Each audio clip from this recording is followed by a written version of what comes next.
આજની ધર્મકથા. પ્રણામ. ધર્મકથામાં આપણે વિક્રમાદિત્ય હેમુ એના જીવનની જે અંતિમ ચરણની વાત આવવાની છે એની પૂર્વ ભૂમિકા રૂપે ભારત વર્ષની એ સમયની જે પરિસ્થિતિ હતી એ પરિસ્થિતિને સમજી રહ્યા છે.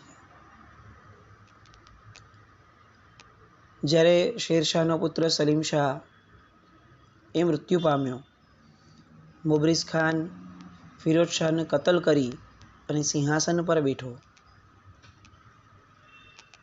એ સમયે આવો ઘોર અન્યાય એ આર્ય દેશની ક્યારે નીતિ ન હતી.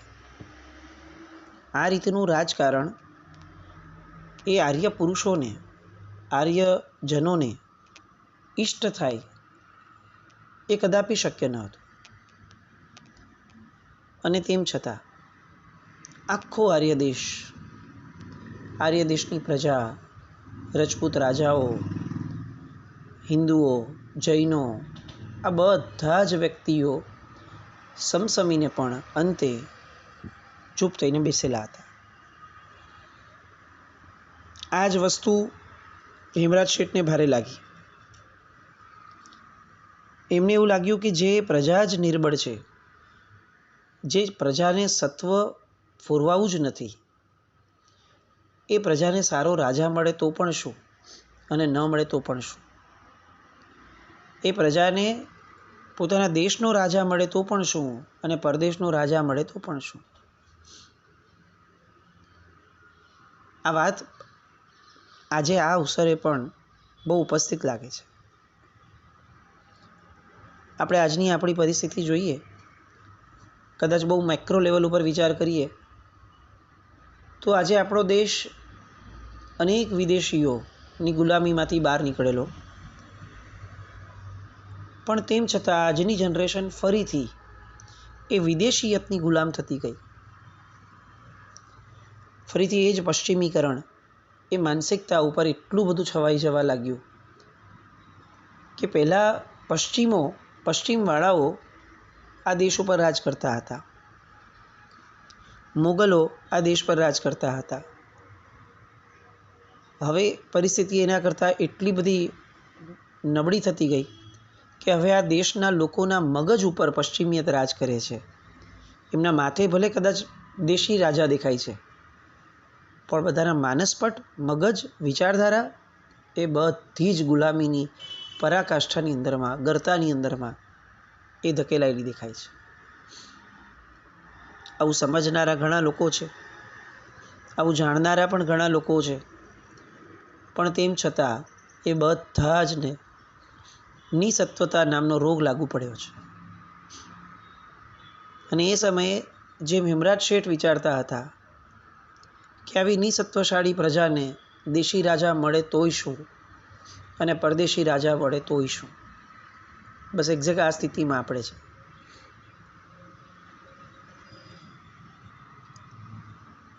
અયોધ્યાની અંદરમાં ભગવાન શ્રી રામને પોતાની જન્મભૂમિ પાછી મળી, એનો આનંદ આખા દેશની અંદરમાં વર્તાઈ રહ્યો છે. પણ એ આનંદનું આયુષ્ય કેટલું છે, એનું પરિણામ શું છે, અંતે સામાન્ય લોકોએ શું વિચારવું જોઈશે? 500-550 વર્ષની ગુલામી પછી મળેલી વસ્તુને, એ જીતને ઉન્માદ બનાવવો છે કે એ જીતને સ્વભાવ બનાવવો છે, એ તો આપણે નક્કી કરવું પડશે. આ થઈ મેક્રો લેવલની વાત. સેમ વે માઇક્રો લેવલમાં પરમાત્માના શાસનની આજે સ્થિતિ શું છે એ પણ આપણે વિચારવું રહ્યું.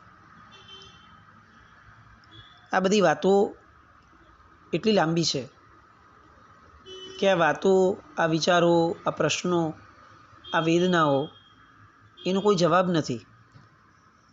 અને તેમ છતાં વારંવાર દરેક પરિસ્થિતિ, દરેક પ્રસંગ જોઈને એવું યાદ આવે કે આવું કેમ નથી થતું. અને આપણે ઈચ્છીએ કે નેગેટિવિટીમાંથી પણ આપણને એક પોઝિટિવિટી મળે, કે કુદરત એવું કંઈક કરશે કે જેવો ચમત્કાર આજથી વર્ષો પહેલાં થયો હતો. સાવ બધેથી વિમુખ થઈ અને રેવાડી ગામની અંદરમાં જે પોતે શાંત અવસ્થાની અંદરમાં પોતાનું જીવન વ્યતીત કરતા હતા એવા હેમરાજ શેઠ ઝવેરી, એમને જેમ અચાનક એક પ્રસંગ જગાડી ગયો, એમ આપણા દેશની, આપણા શાસનની દરેક વ્યક્તિઓને પણ કોઈ એક પ્રસંગ જગાડી જશે અને સૂતેલું શુરાતન એ પોકારી પોકારી અને જાગશે. આપણે ગઈકાલ સુધી હુમાયુની પરિસ્થિતિ સમજતા હતા. એ જે 15 વર્ષનો વનવાસ અને એમાં સૂતેલું ભાગ્ય, એમાં એનો બાળકનો જન્મ થયો અકબર જેનું નામ, અને અકબરને લઈને ઠેર ઠેર ફરતો રખડતો રઝળતો એવો એ હુમાયુ, એક જમાનાનો બાદશાહ, પણ આજે સાવ ભિખારી કહી શકાય એવી સ્થિતિમાં જીવતો માણસ હતો. અંતે થોડું ઘણું રાણા પ્રસાદનું કૃપાબળ એને મળ્યું, પણ એના સૈનિકોએ એ પણ ગુમાવડાવ્યું. ત્યાંથી ભાગી અને હવે છેક ઈરાન વયો ગયો. હિન્દમાંથી વિદાય લેવાની વાત અંતે એણે સ્વીકારી. એને એવું લાગ્યું કે જેમ અહીંયાના લોકોને માતૃભૂમિનું આટલું બધું ઘેલું છે, એમ મારી માતૃભૂમિ, મારી મા ભૂમ ઈરાન, એ હવે મને સાચવી લેશે અને હું ત્યાં સુખેથી જીવી શકીશ. ત્યાં પહોંચે છે. ઈરાનના બાદશાહને સમાચાર મળે છે કંદહારથી પોતાનો જે ભાઈ હતો, પિતરાઈ ભાઈ, એને ઈરાનના બાદશાહને સમાચાર મોકલાવડાવ્યા. ઈરાનના બાદશાહે એને રાજકીય રક્ષણ ન આપ્યું, રહેવા માટે જગ્યા આપી. એકવાર એ ઈરાનનો શાહ એ આની સાથે હુમાયુને મળવા આવ્યો. હુમાયુ સાથે એ સમય વ્યતીત કરવા માટે આવ્યો. હુમાયુ એને વાત કરે છે કે મારી હિન્દની અંદરમાં આવી હાલત થઈ, મારી પાસે આટલા બધા નિમક હલાલ સૈનિકો, સરદારો હોવા છતાં હિન્દ મારા હાથમાંથી ચાલ્યું ગયું. કેમ? કારણ કે મારા ભાઈઓની શત્રુવટ અને ઈર્ષ્યાખોરી એવી હતી. ઈરાનનો શાહ જે હતો એ શિયા મુસ્લિમ હતો અને આ બાબર વગેરે જે પણ મુગલો હતા એ સુન્ની મુસ્લિમો હતા. આ શિયા મુસ્લિમ એવા ઈરાનના શાહે એને પ્રપોઝલ આપ્યું કે જો તમે શિયા બની જાઓ તો હું તમને હિંમત આપું, તો હું તમને મદદ આપું. પણ એક અનુભવ આપણા બધાનો લગભગ હશે કે શિયા મુસ્લિમો એ કમ્પેરેટિવલી સુન્ની મુસ્લિમો કરતાં થોડા વધુ શાંત હોય છે. અને એ સમયે આ શિયા મુસ્લિમ એવા ઈરાનના શાહે, જ્યારે બાબરે આ બધી જ વસ્તુઓની ના પાડી, કન્વર્ઝન વગેરે બધાની, ત્યારે બહુ જ પ્રેમથી એને એક સલાહ આપે છે કે તમે જેને વિધર્મી માનીને બેસતા હો ને, એની પર તમે ક્યારેય વધુ રાજ ન કરી શકો. તમને એવું લાગે છે કે તમે તમારા ભાઈઓની દુશ્મનાવટ અને ઈર્ષ્યાઓના કારણે હિન્દ ગુમાવ્યું, પણ એવું નથી. તમે તમારી કુનેહના અભાવમાં હિન્દ ગુમાવ્યું છે. તમે હિન્દના લોકોનો સહકાર કેમ ન લીધો? જે પ્રજાની ઉપર રાજ કરવું છે એને પોતીકી કેમ ન બનાવી? એ વિધર્મી હોય તો શું? તમે જુઓ, રાજ કરવામાં ધર્મ એ કોઈ કારણ ભજવતો જ નથી. હિન્દમાં 2 કોમના ઘણા લોકો છે, એક અફઘાન અને એક રજપૂત. તમે જ્યાં સુધી એ બંનેઓને ધર્મ યાદ કરાવતા રહેશો ત્યાં સુધી એને યાદ રહેતું રહેશે કે તમે મુગલ છો, તમારો ધર્મ કંઈક અલગ છે. તમે ધર્મ ભૂલાવડાવી દો, અફઘાનોને વેપારમાં નાખી દો અને રજપૂતોને પ્રેમ સાથે તમારા રાજકારણમાં ભાગીદાર બનાવી દો, તો હિન્દ તમારું થઈ જશે. આ એક થિયરી છે. આપણને બહુ વિચારણીય એવો આ પ્રશ્ન છે. ઈરાનના શાહે જે કીધું એ પછીથી હુમાયુએ માન્યું, પછી એણે ભારત ઉપર ચડાઈ કરી, ફરીથી ભારતમાં આવ્યો, કંદહાર જીત્યું, બીજા અનેક રાજ્યો જીતતા છેક હવે એને એવું લાગવા લાગ્યું કે હવે હું લાહોરથી માંડીને બીજી બધી જ જે સેનાઓ છે, બીજા બધા જ જે સરદારો છે, એ બધાની હું જીતી શકીશ, કારણ કે એનું જ્યોતિષ હવે એને સાથ આપતું હતું. પણ આ બધી વાતોને બહુ લંબાવીને અર્થ નથી, કારણ કે અંતે તો આ એવા યુદ્ધની વાતો છે કે જે યુદ્ધમાં કંઈ દમ નથી. પણ આ બધા યુદ્ધમાંથી શીખવા જેવી જે વાત છે એ આ છે કે જે વાતની બાદબાકી થવાના કારણે આજે હિન્દુસ્તાનની સ્થિતિ આ છે. આપણે 1947માં કહેવાતા આઝાદ થયા. દુનિયાના એક પણ દેશ તમે જુઓ, એક પણ દેશ એવા નથી કે જે દેશે ધર્મના નામ પર દેશમાં રાજ્ય કરવા માટે એ લોકોએ નીતિ ઘડી હોય. એક પણ નહીં. જે દેશો છે ધર્મના નામ પર કરે છે એ બધા ક્લિયર પણ છે. જેમ કે યુરોપનો એક બહુ મોટો ભાગ એ ક્રિશ્ચિયાનિટીને પોતાનો રાજધર્મ સ્વીકારી લે છે.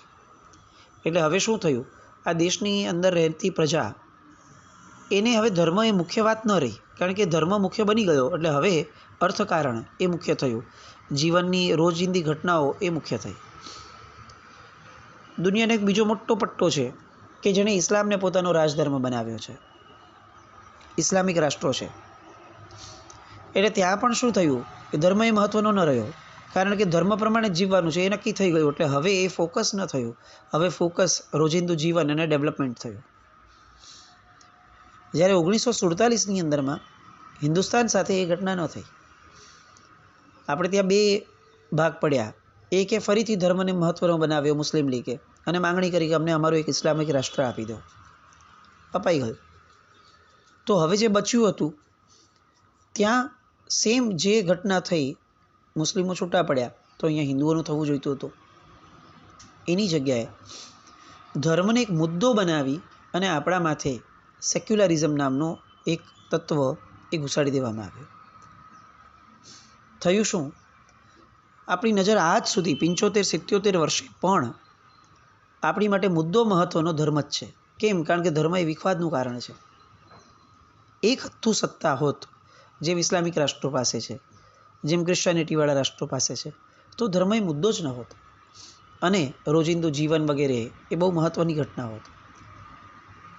આજે 75 વર્ષે પણ આપણે વિકસિત ન થયા, કારણ કે આપણે આપણા ધર્મના અસ્તિત્વને ટકાવવા માટે પણ ઝઝૂમવું પડે, લડવું પડે એવી સ્થિતિમાં છીએ. બધા જ ધર્મો જેટલા અત્યારે રાષ્ટ્રમાં છે, બધા પોતાના અસ્તિત્વને મોટું કરવા માટે એટલા બધા મથી રહ્યા કે ધર્મ સિવાયની એક પણ વાત એ બહુ લાંબી ટકી નહીં. ન ધર્મ ટક્યો, ન ધર્મની વાતો સિવાયની વાતો ટકી. અંતે આપણે જ્યાં હતા ત્યાં ને ત્યાં ગુલામીની માનસિકતામાં જ રહ્યા. આ બધાનું મૂળ કારણ કે આપણને સ્પષ્ટ રાજધર્મ ન મળ્યો. એક સ્પષ્ટ રાજધર્મ હોત તો એવું નથી કે એના સિવાયના ધર્મો જીવી શક્યા હોત, પણ વૈચારિક સ્પષ્ટતા હોત. આ એક ભૂલ આપણને અત્યારે ભયંકર નડી રહી છે. ખેર, આપણે આપણી મૂળ વાત પર આવીએ. બાદશાહ હુમાયુ એણે એના ગ્રહયોગને કન્ફર્મ કરવા માટે કે હવે મારા ગ્રહો ખરેખર મારા પ્રમાણે છે કે નહીં, એની માટે એણે એક નૈમિતિક શાસ્ત્રનો જે સહારો લીધો હતો, એ ઘટનાને આપણે જાણવી જરૂરી છે. આટલો મોટો બાદશાહ એ પણ પોતાના સૈન્યના જોમ પર નીકળી ગયો હતો એવું ન હતું હિન્દને જીતવા માટે.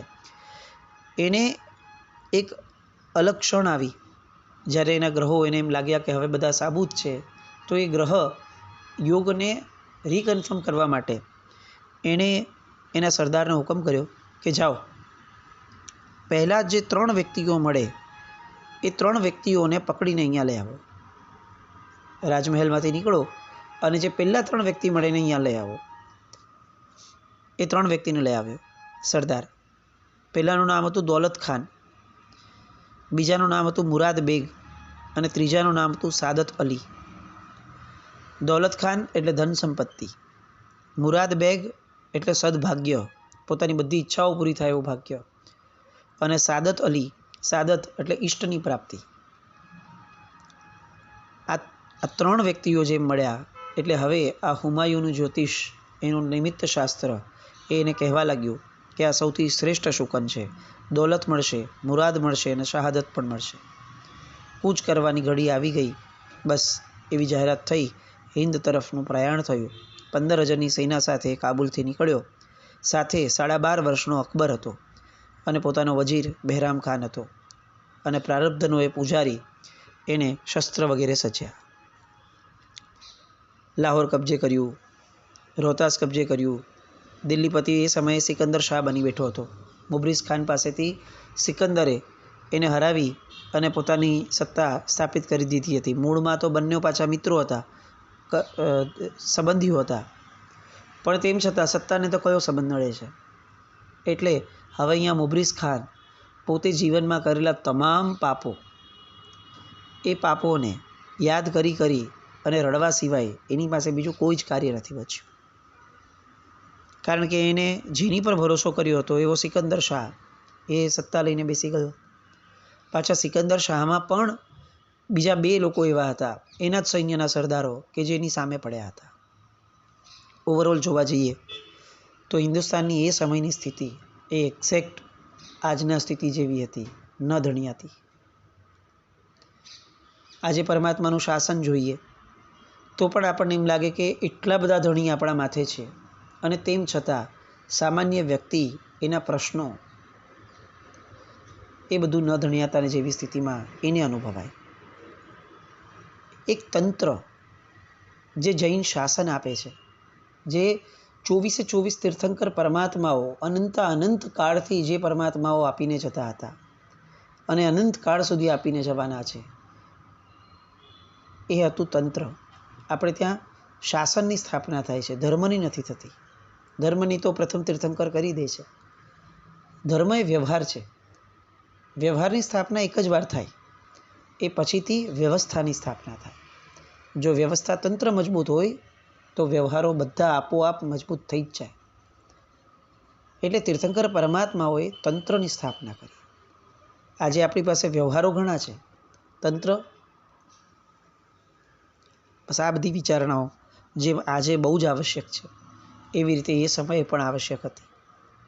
બાદશાહ હુમાયુ, શહેજાદો અકબર અને વજીર બહેરામ ખાન, એમણે જે અફઘાનીઓની સામે યુદ્ધ લડવાની શરૂઆત કરી, એ સમયની ભારતની પરિસ્થિતિ એ દ્રૌપદીના 5 પતિ જેવી હતી. કઈ રીતે? એ સમયે આખું હિન્દુસ્તાન એ એવી રીતે રહેલું હતું કે જેની અંદરમાં દરેકને પોતપોતાના જોર ઉપર આ હિન્દુસ્તાનને જીતી લેવું હતું. અને આ હિન્દુસ્તાનને જેને જીતવું હતું એવા મુખ્ય વ્યક્તિઓ કેટલા હતા? તો કે એક હતો ઇબ્રાહિમ ખાન સૂર, જેને શહેનશાહ બનવું હતું. બીજો છે સિકંદર શાહ, જે આજે બનીને પડ્યો છે ગાદી, પણ છતાં એને તો સિકંદર બની અને આખું હિન્દુસ્તાન કબજે કરવું છે. ત્રીજો હતો મોહમ્મદ શાહ સૂર, જે સુબેદાર હતો, પણ એને એવું લાગ્યું કે હું સિંહાસન વધારે સારું સંભાળી શકીશ, એટલે એ પણ યુદ્ધમાં જીકાયેલો હતો. અને ચોથો હતો આ હુમાયુ, કે જે કાબુલથી પાછો અહીંયા આવ્યો છે, જેને એમ છે કે હું જીવીશ તોય હિન્દમાં જીવીશ ને મરીશ તોય હિન્દમાં જીવીશ. આ 4 મૂર્તિયાઓ હતા. અને 5મો મૂર્તિયો હતો મુબ્રિઝ ખાન, જેને પોતાનું ગુમાવેલું પાછું મેળવવું છે. અને આ 5 મૂર્તિયામાં એક પણ મૂર્તિયો આ સિંહાસનને છાજે એવો ન હતો. અને એ સમયે પેલા જતીજી, જેમનાથી કથાની શરૂઆત થઈ હતી, એ જતીજી ફરીથી રેવાડી ગામમાં રહેલા એ હેમરાજ શેઠ પાસે આવે છે. એઝ યુઝ્યુઅલ એમની પાસે એક જ વાત છે